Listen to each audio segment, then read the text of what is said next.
ଗୋଟିଏ ଜଙ୍ଗଲରେ ଗୋଟିଏ ବୁଢ଼ା ମିରିଗଟିଏ ବହୁତ ଦିନ ହେଲା ରହି ଆସୁଥିଲା।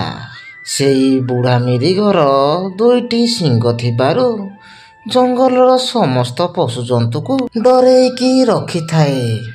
ବୁଢ଼ା ମିରିଗର କଥା ଯିଏ ନ ମାନେ, ଯିଏ ନ ଶୁଣେ, ତା ଶିଙ୍ଗରେ ତା ପେଟକୁ ଫୁଟେଇ ଦିଏ। ବାଘର ଜନସଂଖ୍ୟା କମି ଯାଇଥିବାରୁ, ସେଇ ଜଙ୍ଗଲରେ ବାଘ ନଥିବାରୁ ବୁଢ଼ା ମିରିଗଟି ବାଘ ଗୁମ୍ଫାରେ କିଛି ବର୍ଷ ହେଲା ରହି ଆସୁଥିଲା।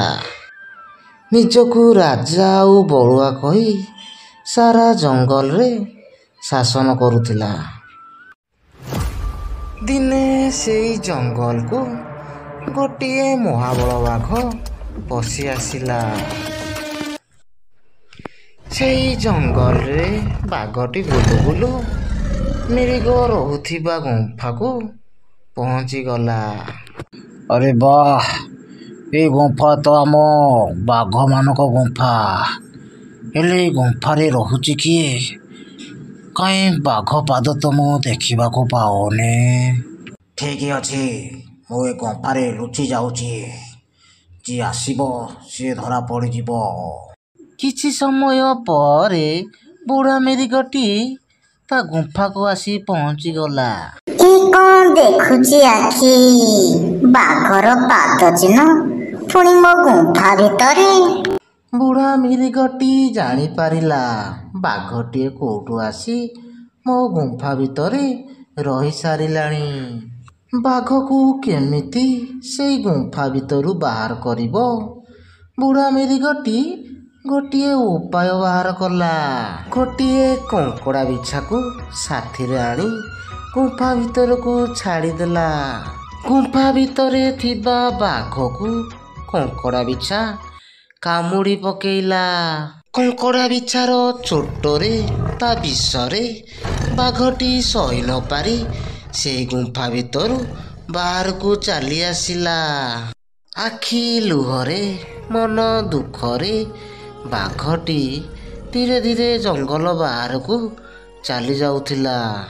ଯିବା ବାଟରେ ବାଘର ବିଲୁଆ ସାଥିରେ ଦେଖା ହେଇଗଲା। ଓହୋ, ଏତେ ଦିନ ପରେ ବିଲୁଆ ଆଖିକି ଗୋଟିଏ ବାଘ ଦେଖା ଦଉଛି। ହଁ ବନ୍ଧୁ, ତୁମ ଜଙ୍ଗଲକୁ ମୁଁ ନୂଆ ଆସିଛି, ହେଲେ ତୁମ ଜଙ୍ଗଲରେ ଆଉ ରହିପାରିବି ନାହିଁ। ଓହୋ ବାଘ ମାମୁଁ, କାହିଁକି ଏତେ ମନ ଦୁଃଖରେ କହୁଛ? କ'ଣ କହିବି ବନ୍ଧୁ, ଆଜି ଗୋଟେ ବୁଢ଼ା ମିରିଗ ମୋତେ ନାକେ ଦମ କରିଦେଇଛି। ଓହୋ, ତୁମେ ଚିନ୍ତା କର ନାହିଁ, ସେ ବୁଢ଼ା ମିରିଗ ଉପରେ ମୋର ବି ରାଗ ଅଛି। ଆଜି ସବୁ ସୁଝେଇ ଦେବା, ଆଉ ତୁମେ ଏଇ ଜଙ୍ଗଲର ରାଜା ହବ। ଓକେ ହୋ, ଓକେ ହୋ, ଓକେ ହୋ।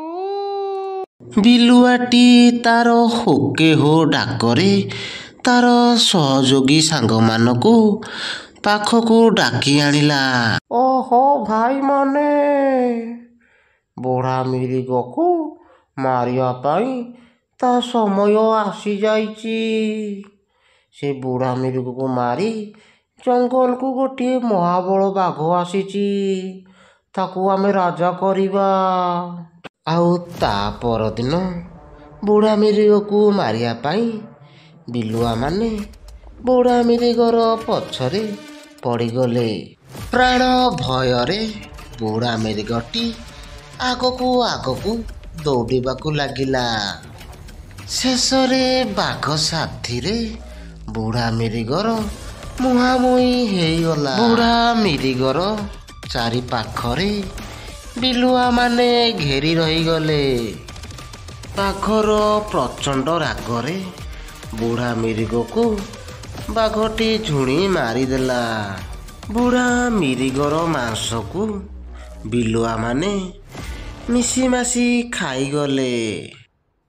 ହଁ ଭାଇ ଭଉଣୀ, ଜଙ୍ଗଲରେ ବାଘ ନଥିଲେ ମିରିଗମାନେ ଏମିତି ନାଟ କରନ୍ତି।